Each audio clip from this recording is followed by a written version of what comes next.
جان لیجئے کہ ایک سالک کے لیے تہجد کی نماز اتنی ہی اہم ہے جتنی فرائض ہے۔ دوبارہ کہتا ہوں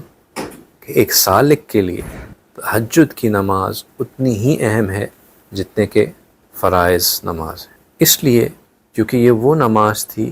جو کہ نبی پاک صلی اللہ علیہ وسلم اور صحابہ اکرام نے اس کے ساتھ ایک ہمیشہ خاص تعلق رکھا، کہ وہ نماز ہے جس کی وجہ سے انسان کا نفس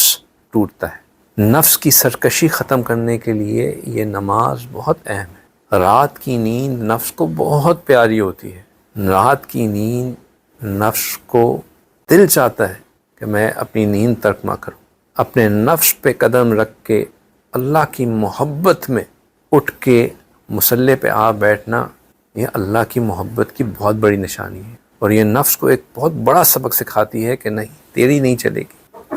ایک تیری چاہت اور ایک اللہ کی چاہت، اللہ کی چاہت چلے گی۔ یہی وجہ ہے کہ اللہ سبحانہ تعالیٰ نے سورہ مزمل، جو کہ بہت شروع کی صورتیں ہیں، یعنی کہ جب قرآن پاک کا نزول ہو رہا تھا اس وقت جو صورتیں آئیں، ان میں سورہ مزمل بھی ایک صورت تھی۔ سورہ مزمل میں اللہ سبحانہ تعالیٰ نے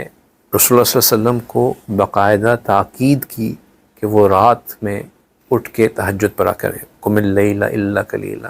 نصفہ او انقص منہ قلیلا، اور پھر آگے مزید باتیں کرنے کے بعد فرمایا کہ انا ناشیۃ اللیل ہی اشد وطئا واقوم قیلا، کہ بے شک یہ رات کو اٹھنا اپنے نفس کو سبڈیو کرنے کے لیے، اپنے نفس کو مٹانے کے لیے نہایت ہی افیکٹو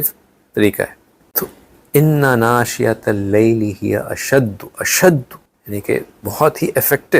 شدت والا طریقہ ہے۔ وطئا واقوم قیلا، اپنے نفس کو مٹانے کے لیے ایک سالک کے لیے رات کو اٹھ کے عبادت کرنا،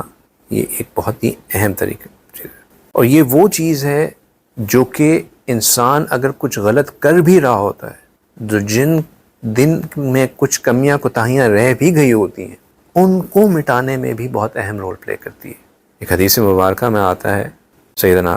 ابو ہریرہ رضی اللہ تعالیٰ عنہ سے یہ حدیث منقول ہے کہ ایک شخص آپ صلی اللہ علیہ وسلم کے پاس تشریف لایا اور فرمایا کہ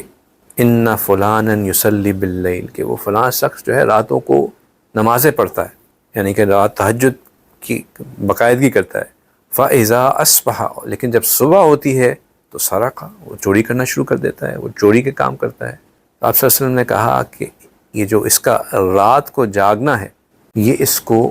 اس صبح کے عمل سے بھی روک دے گا۔ انہ سینہاہ ما یقول، سینہاہ، روک دے گا اس کو مستقبل میں اس چیز سے جو تم کہتے ہو۔ تو یہ تہجد جو ہے یہ انسان کو ان کاموں سے روک دیتی ہے جن برائیوں میں وہ پڑا ہوتا ہے۔